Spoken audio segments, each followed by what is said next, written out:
ഇന്ന് സ്പോട്ട്ലൈറ്റിൽ എന്റെ കൂടെ മഞ്ജുവിന്റെ കൂടെ ആരുമില്ല, ഞാൻ ഒറ്റയ്ക്ക. എങ്ങും കനത്ത നിശബ്ദത. വീട്ടിൽ നിന്നും ഒരാൾ പ്രത്യക്ഷപ്പെടുന്നു. പ്രത്യക്ഷപ്പെട്ട് ഒരു ബോംബ്, 2 ബോംബ്, 3 ബോംബ്.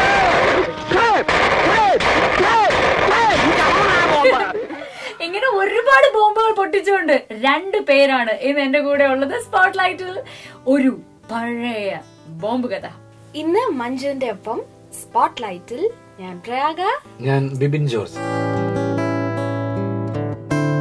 തിയേറ്ററുകളിലൊക്കെ ഭയങ്കര പൊട്ടിച്ചിരിയൊക്കെ വരുന്നുണ്ടല്ലോ, അതെന്താ ബിബിൻ അങ്ങനെ? അറിയാൻ പാടില്ല. പടം തുടങ്ങുന്ന മുതല് അവസാനിക്കുന്ന വരെ ചിരിയോട് ചിരിയാണ്. കയ്യടിയുടെ പെരുന്നാളാണ്. എനിക്ക് തോന്നുന്നു ഈ അടുത്ത കാലത്ത് ഇത്രയും ചിരിച്ച പടം ഇല്ല എന്നും പറഞ്ഞാണ് ഫുൾ റിവ്യൂസ് വന്നോണ്ടിരിക്കുന്നത്. അല്ല, പടത്തിനെ കുറിച്ചാണ് പറഞ്ഞത്. എനിക്ക് കൈഡിയാന്നല്ലോ. എനിക്ക് ഒരാളോട് ചാൻസ് ചോദിക്കാൻ പോയി പേടിയായിരുന്നു. കാരണം അവരിങ്ങനെ നോക്കിയിട്ട് എന്താണ് നമ്മളെ കുറിച്ച് പറയാൻ പോണേന്നുള്ള പേടി കൊണ്ടിട്ട് എന്റെ കയ്യിൽ ഒരു ആയുധം പോലെ, ഒരു പ്രൊഡക്റ്റ് പോലെ, ഇന്ന പ്രൊഡക്റ്റ് ഉണ്ട്, നിങ്ങളിത് വായിച്ചു നോക്കൂ, നല്ലതാണെങ്കിൽ എനിക്കൊരു അവസരം തരും. ഇതായിരുന്നു എന്റെ അതിന്റെ ഒരു ആയുധം പോലെ കൊണ്ടുനടന്നാണ് ഞാൻ സ്ക്രിപ്റ്റ്. പിന്നീട് അതെന്റെ ഉപജീവനമാർഗമായി. എന്റെ പഠിത്തമൊക്കെ ഞാൻ ആ സ്ക്രിപ്റ്റിലൂടെയാണ് സാമ്പത്തികമായിട്ട് എല്ലാ കാര്യങ്ങളും നടത്തിയതൊക്കെ. പിന്നെ അത് ഈ പറഞ്ഞ പോലെ അമർ അക്ബർ ധോണി പോലത്തെ ഒരു വലിയൊരു സിനിമയിലേക്കും കട്ടപ്പുറത്തികോഷം പോലത്തെ സിനിമയിലേക്കൊക്കെ വഴികളിച്ചു. അപ്പോഴും എന്റെ ഉള്ളിലുള്ള യഥാർത്ഥ എന്താണ് ആ ചിത്തരോഗി, അഭിനയിക്കാനുള്ള ആ ചിത്തരോഗി ഉള്ളിൽ ഉറങ്ങി കിടക്കുമായിരുന്നു. അത് പക്ഷെ ഇപ്പോ എന്താ പറയുന്നത്, നമ്മൾ ചില പ്രാർത്ഥനകൾ ദൈവത്തിനോട് പ്രാർത്ഥിക്കില്ല, നമുക്ക് ഉള്ളിൽ ആഗ്രഹം ഉണ്ടാവും. ഞാൻ ഇന്ന് വരെ എന്നെ ഒരു പടത്തിൽ നായകനാക്കണേ ദൈവമേ എന്ന് പറഞ്ഞിട്ട് ഞാൻ പ്രാർത്ഥിച്ചിട്ടില്ല. പക്ഷെ എന്റെ ഉള്ളിൽ അതിയായ ഒരു പടത്തിൽ നായകനാവണമെന്ന് കുഞ്ഞിലേ ഉണ്ടായിരുന്നു എനിക്ക്. അതാണ് പുറത്ത് പറയാൻ പേടിയുള്ള ഏറ്റവും വലിയൊരു കാര്യം അതായിരുന്നു. കാരണം എങ്ങനെ കളിയാക്കിയവരുണ്ടാവാം, ചിരിച്ചിട്ടുണ്ടാവാം, അങ്ങനെ ഒരുപാട് കാര്യങ്ങളിലൂടെ കടന്നു പോകുമല്ലോ. അപ്പൊ സ്വാഭാവികമായിട്ടും എനിക്ക് എന്തെങ്കിലും ഞാൻ പറയാണ്, എന്തെങ്കിലും നടനാവുമെന്ന് എനിക്ക് ഉറപ്പുണ്ടായിരുന്നു. അല്ല പ്രയാഗ, ഇപ്പൊ ഇത് കഴിഞ്ഞിട്ട് ഞാൻ ഈ സിനിമ കണ്ടോണ്ടിരിക്കുമ്പോ ഞാനിങ്ങനെ ബിബിന്റെ മുഖത്തേക്ക് ഇങ്ങനെ നോക്കുകയാണ്. അപ്പൊ ബിബിന്റെ കണ്ണുകളിലൊക്കെ ഭയങ്കര റൊമാൻസ് ഉണ്ട് അല്ലേ? ബിബിന്റെ കണ്ണുകൾക്ക് ഭയങ്കര ജീവനുണ്ട്, ഭയങ്കര നല്ല ചിരിയൊക്കെയാണ്. അപ്പൊ നാച്ചുറലി ഇത് കഴിഞ്ഞപ്പോ ഒരുപാട് കോൾസും കാര്യങ്ങളൊക്കെ വന്നിട്ടുണ്ടാവും. എങ്ങനെയാണ് താങ്കൾക്ക് അറിയാമോ? താങ്കളാണ് അതിനിടയ്ക്ക് ബിബിനെ പെണ്ണ് കിട്ടിയായിരുന്നു. അയ്യോ, ഇതെന്തിനാ പറഞ്ഞത്? എന്തിനോട് ഇഷ്ടം ചെയ്ത് റൊമാൻറ്റിക് എന്നൊക്കെ പറഞ്ഞു. അല്ല, അത് ഞാൻ പറയാതിരിക്കുന്ന മോശമല്ലേ? അതെ, എന്നാലും മായ്ച്ചു കളയാൻ പറ്റിയിരുന്നെങ്കിൽ, ഒരു റബ്ബർ കിട്ടിയിരുന്നെങ്കിൽ. അല്ലല്ല, അത് പറഞ്ഞോട്ടെ, അതിനെന്താ, നമ്മള് വിവാഹം കഴിഞ്ഞു പറഞ്ഞാൽ ഏറ്റവും സന്തോഷമുള്ള കാര്യമല്ലേ, അതിലൊന്നും ഒരു കുഴപ്പമില്ല. പക്ഷെ അത് അതിന്റെ ഒരു എന്താ പറയാ, തീർച്ചയായിട്ടും നമുക്കിപ്പോ ഉള്ള നടന്മാരെല്ലാരും വിവാഹിതരാണല്ലോ. എന്നിട്ട് അവർക്ക് റൊമാൻസിനുള്ള കുറവുണ്ടോ? അപ്പം അതെല്ലാം അഭിനയമാണ്. ബിബിനെ പറ്റി കേട്ടുള്ളത്, ബിബിന്റെ ചെറുപ്പകാലത്ത് മിമിക്രിയൊക്കെ കാണിച്ചാണ് നാദിർഷയെ വശത്താക്കിയെന്ന് കേട്ടിട്ടുണ്ട്. നാദിർഷയ്ക്ക് ചെറുപ്പകാലത്തല്ല, ഞാൻ ഇപ്പോഴും മിമിക്രി കാണിക്കും. പക്ഷെ നാദിർഷ എന്ന് പറയുന്ന ഒരു വ്യക്തിനെ ഒക്കെ പോക്കറ്റിലാക്കാനായിട്ട് താങ്കളുടെ മിമിക്രിക്ക് സാധിച്ചിട്ടുണ്ടെങ്കിൽ എന്തുകൊണ്ട് സ്പോട്ട്ലൈറ്റിൽ നമുക്കൊരു മിമിക്രി ചെയ്തുകൂടാ? ഞാനുണ്ട്. പ്രയാഗ ചോദിക്കണം, ദിലീപേട്ട എന്തുണ്ട് വിശേഷം? എന്തൊക്കെ വിശേഷം? സുഖടാ? നന്നായിട്ട് മറ്റേ പടച്ചേക്കട്ടെ. ബജ്ജു സുഖല്ലേ? എനിക്ക് സുഖമാണ്. ദിലീപേട്ടന് സുഖമാണോ? ഓ ആയിക്കോട്ടെ, സുഖമായിട്ടിരിക്കണോ? പുതിയ വർക്കൊക്കെ? പുതിയത് ഞാനിപ്പോ ചെയ്യണത് നമ്മുടെ ഡിങ്കനാണ്. കാണട്ടെ. ഞാൻ ആക്ച്വലി ആദ്യമായിട്ടാണ്, ഫസ്റ്റ് ടൈമാണ് ദിലീപേട്ടനെ ഇമിറ്റേറ്റ് ചെയ്യുന്ന കാണുന്നത്. സലീപേട്ട നമ്മുടെ കട്ടപ്പനത്തില് എന്നെ റോട്ടിൽ കൂടി കൊണ്ടുവന്ന സാധനമില്ലേ, ബോംബെറി, അത് കാണിച്ചത്. അപ്പൊ ഞാൻ നടന്നു പോകുമ്പോ പുള്ളി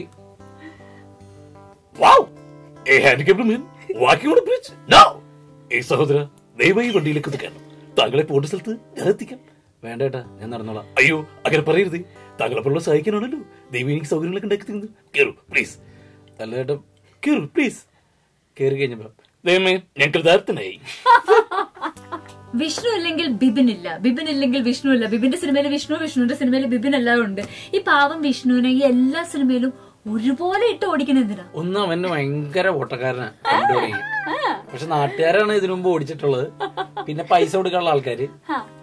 പിന്നെ രാത്രി അങ്ങനെ ഓടിയാതെ കണ്ടിട്ടില്ല. അപ്പം പാവൊന്നുമില്ല, ആര് പറഞ്ഞു വെറും ദുഷ്ടൻ. എനിക്ക് ഭയങ്കരമായിട്ട് ഒരു ധൈര്യമാണ് വിഷ്ണു.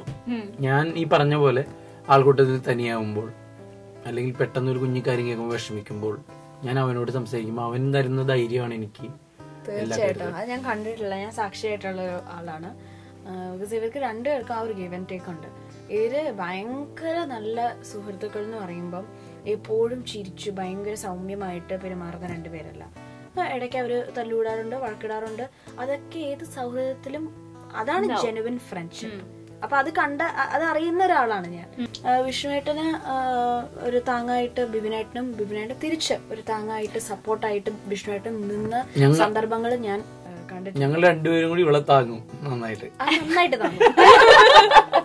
ബിബിന്റെ അടുത്തിപ്പം ഇങ്ങനെയാ സ്ക്രിപ്റ്റുകൾ ഇങ്ങനെ ചില ആക്ടേഴ്സിന്റെ അടുത്തൊക്കെ ചോദിക്കുമ്പോ അവര് പറയുന്നത് ഇപ്പം ഡെയിലി 10 സ്ക്രിപ്റ്റ് ഒക്കെ വെച്ച് കേൾക്കുന്നുണ്ട്. ഒരു ദിവസം 42 കഥകൾ കേൾക്കുന്ന ആൾക്കാർ വരെ ഉണ്ടായിരുന്നില്ല. അങ്ങനെ നോക്കുകയാണെങ്കിൽ ബിബിൻ എത്ര സ്ക്രിപ്റ്റ് ഒക്കെ ആണ് ഇപ്പോഴത്തെ? അതൊന്നും പറയത്തില്ല. ചില കാര്യങ്ങൾ സസ്പെൻസ് അങ്ങനെയല്ല മഞ്ജു, അങ്ങനെയാണ് മഞ്ജു. കണ്ടോ, ഞാനും ഡിപ്ലോമാറ്റിക് കളിക്കട്ടെ. നോവേ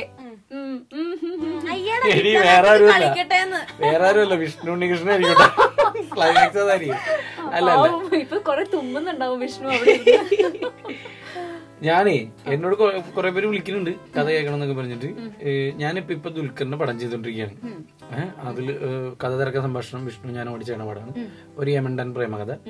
അപ്പൊ എന്നെ വിഷ്ണുവിനെ സംബന്ധിച്ചിടത്തോളം അറിയാലോ, ഞങ്ങള് കഴിഞ്ഞ തവണയും പറഞ്ഞിട്ടുണ്ട് നമുക്ക് അടുത്ത നെക്സ്റ്റ് പരിപാടി ഒരുപാട് വേറെ കഥകളോ കാര്യങ്ങളൊന്നുമില്ല. ഇതൊന്ന് ഫുള്ള് തലയിൽ നിന്ന് ഒഴിഞ്ഞ് ക്ലിയർ ആയി ഒരു മാസമൊക്കെ ഫുൾ റിലാക്സ് ചെയ്തതിനു ശേഷം മാത്രമാണ് അടുത്ത ഇത് കാര്യങ്ങൾ തലയിലേക്ക് കയറ്റുള്ളൂ. അതിന്റെ ഒരു സാമ്പത്തികം കൂടി ഒന്ന് സെറ്റ് ആയാൽ മതി, അപ്പൊ ഓക്കെ ആവും. ധർമ്മജൻ പറഞ്ഞൊരു കാര്യമുണ്ട്. ധർമ്മജൻ പറഞ്ഞെന്ന് വെച്ചിട്ടുണ്ടെങ്കിൽ ഞങ്ങളിപ്പോ എല്ലാ ദിവസവും കഥ കേൾക്കും. എന്നിട്ട് ഇപ്പൊ പ്രശ്നം എന്താന്ന് വെച്ചാൽ കഥകളൊക്കെ തമ്മിൽ മാറിപ്പോവാന്ന്. അല്ല, എന്നെ സംബന്ധിച്ചിടത്തോളം ഞാൻ റൈറ്ററും കൂടി ആയതുകൊണ്ട് ഒരുപാട് കഥകൾ കേൾക്കല്, ഞാൻ വിഷ്ണുവിന്റെ കഥകൾ കേൾക്കൽ അങ്ങനെ നിർത്തിയത്. വിഷ്ണു എന്നോട് പറയാടാ നീ ഒന്ന് കഥ കേൾക്ക്, നീ നിനക്ക് ഇഷ്ടമായ ഓക്കെ ആണെന്നൊക്കെ പറഞ്ഞു. ഞാൻ പറഞ്ഞാടാ കഥ കേട്ടുള്ള പ്രശ്നം എന്ന് പറഞ്ഞു കഴിഞ്ഞാൽ ഇപ്പൊ ഞാൻ ഒരു സാധനം എവിടെയെങ്കിലും ഒരു ഇൻസിഡന്റ് കണ്ടു, ഞാനത് ഉള്ളിൽ വെച്ചേക്കുവാണ്. ഞാൻ അത് ഉള്ളിൽ വെച്ചിട്ട്, അതായത് എനിക്കിത് എപ്പോഴെങ്കിലും എഴുതുമ്പോ ഇത് എടുത്ത് പ്രയോഗിക്കണം എന്നുണ്ടെന്ന് വിചാരിച്ചോ. വേറൊരാൾ കഥ വന്ന് പറയാണ്, ആ സിനിമ മൊത്തം കഥ പറയുമ്പോ അതിലൊരു സീൻ ഇതാണ്, ഞാൻ വെച്ച സാധനമാണ്, എനിക്കിനി അത് ഉപയോഗിക്കാൻ പറ്റില്ല. ഞങ്ങൾ തമ്മിൽ ഇത് കണ്ടില്ലെങ്കിൽ എനിക്കത് ഉപയോഗിക്കാം. ഇപ്പൊ ഇയാളുടെ പടം ചിലപ്പോ ചാലു ആവൂലായിരിക്കും, എന്റെ ചാലുവായി കിടക്കുന്ന സിനിമയിൽ എനിക്കത് ഉപയോഗിക്കാൻ പറ്റില്ല, ഞാൻ മോഷ്ടിച്ചെന്ന് പറയും. അപ്പൊ അങ്ങനത്തെ ഇൻസിഡന്റുകൾ വന്നിട്ടുണ്ട് പലതവണ. അതോടുകൂടി ഞാൻ കഥ കേൾക്കൽ നിർത്തി. അങ്ങനെ നമ്മളുടെ ഒരുപാട് കഥ കേൾക്കുന്നത് കൊണ്ട് നമ്മൾ അങ്ങനെ തെറ്റിദ്ധരിക്കപ്പെട്ടിട്ടുണ്ട് നേരത്തെ. ഇപ്പൊ ഇനിയിപ്പൊ നമ്മള് അഭിനയിക്കണോണ്ടിട്ട് ഇനി കഥകൾ കേൾക്കാണ്ടിരിക്കാൻ പറ്റില്ല. കേസ് വരെ പോയിട്ടുണ്ടോ? ഇല്ലില്ല. എന്താണ് ആഗ്രഹം? അല്ല, പൊതുവെ ആൾക്കാർ പറയുന്ന ഒരു കാര്യമാണല്ലോ. ഒന്നുമില്ല, കഥ നിങ്ങൾക്കറിയാലോ, നമ്മുടെ കഥ മോഷ്ടിച്ചെന്ന് പറയില്ല. കാരണം ഒരു കഥ ഉണ്ടാവാറില്ല ഒന്ന്. സത്യമായ കാര്യമാണ്. എന്താണ് കഥ? ഞാൻ പറയട്ടെ, കട്ടപ്പന കൃഷ്ണൻ എന്താണ് കഥ? ഒരാള് ഇത്തിരി ഭംഗിയില്ലാത്ത ഒരുത്തൻ സിനിമയിൽ നായകനാവുന്ന നടക്കുന്നു, അവൻ നായകനാവുന്നു. ഇതല്ല കഥ. ഇതിലെന്താ കഥ നിങ്ങൾ പറ? ഇത് തിരക്കഥയാണ്. തിരക്കഥ അതെന്തായാലും നമ്മൾ വേറെ ആളുടെ മോഷ്ടിക്കാൻ പോണില്ലല്ലോ. തിരക്കഥയിലാണ്. അമർ അക്ബർ എന്ന് പറഞ്ഞാൽ 3 പേര് ടൂർ പോകാൻ നടക്കണം, അവരുടെ ഒരു കുട്ടി മരിക്കുന്നു. ഇതല്ല കഥ. പറ, ഞാൻ പറയണത് വൺലൈൻ പറയാൻ പറഞ്ഞ ഇത്രയല്ലേ ഉള്ളൂ. ഇപ്പൊ ദൃശ്യത്തിന്റെ കഥയൊക്കെ പറയുമ്പോ അത് അത്രയും തലകല്ലന്മാരുണ്ടാക്കിയോണ്ടാ. എന്നെ പൊടിമീശ മുളയ്ക്കണ കാലം ആ പാവ സിനിമ കണ്ടിട്ടാണ് ബിബിനേട്ടനും വിഷ്ണുവേട്ടനും വരണത് വീട്ടില് സ്ക്രിപ്റ്റ് പറയാൻ. ബിബിനേട്ടനാണ് സ്ക്രിപ്റ്റ് പറഞ്ഞത്. എനിക്ക് ഞാൻ സ്ക്രിപ്റ്റ് പറയുന്നതിന് മുമ്പ് എനിക്കൊരു ഇതുണ്ടായിരുന്നു. പക്ഷെ നാദൃഷിക്കയുടെ പ്രൊജക്റ്റ് ആണ്. ആ ബിബിനേട്ടനും വിഷ്ണുവേട്ടനും എനിക്കറിയാം, നേരത്തെ ഇവരെ പറ്റി കേട്ടിട്ടുണ്ട്. അപ്പൊ അമർ അക്ബർ ആന്റണിയുടെ സ്ക്രിപ്റ്റ് റൈറ്റേഴ്സ് ആണല്ലോ, ആ ടീം. അപ്പം ഇവർ രണ്ടുപേരും സ്ക്രിപ്റ്റ് പറയാൻ വന്നു. എന്റെ ലൈഫിൽ ഇത്രയും നന്നായിട്ട് സ്ക്രിപ്റ്റ് നറേറ്റ് ചെയ്യുന്ന ഒരു വ്യക്തിയെ ഞാൻ ഇതുവരെ കണ്ടിട്ടില്ല. അപ്പൊ എന്നിട്ട് പക്ഷേ ബിബിനേട്ടൻ കഥ പറയുന്നത് എങ്ങനെയാണെന്നറിയോ? ഓരോ ക്യാരക്ടറിന്റെ ഡയലോഗും ആ അഭിനേതാക്കളുടെ ശബ്ദം എടുത്താണ് പറഞ്ഞത്. തീർച്ചയായിട്ടും. അപ്പൊ എനിക്കെന്താന്നറിയോ, സത്യം പറഞ്ഞ കട്ടപ്പന ഋത്തിക് റോഷൻ ഞാൻ ഓൾറെഡി കണ്ടു കഴിഞ്ഞു. ആ സ്ക്രിപ്റ്റ് നറേഷനിലൂടെ ആ സിനിമ മൊത്തം ഞാൻ കണ്ടു. കാരണം നമ്മുടെ കണ്ണടച്ച് കേൾക്കുമ്പോ ഉണ്ടല്ലോ, കണ്ണടച്ചിട്ടല്ല ഞാൻ കേട്ടത്, എങ്കിലും ഓരോ ആക്ടർ വന്ന് അത് അവരവരുടെ ശബ്ദത്തില് പറയുന്ന പോലത്തെ ഒരു പ്രതീതിയായിരുന്നു എനിക്ക് കിട്ടിയിരുന്നത്. എങ്ങനെയുണ്ട്? അടിപൊളിയായിരുന്നില്ലേ? എനിക്ക് പറഞ്ഞുറപ്പിച്ച കൂടുതൽ തരണം. പ്രേക്ഷകർക്ക് എന്നെ വെറുക്കാൻ ഇതൊക്കെ മതി.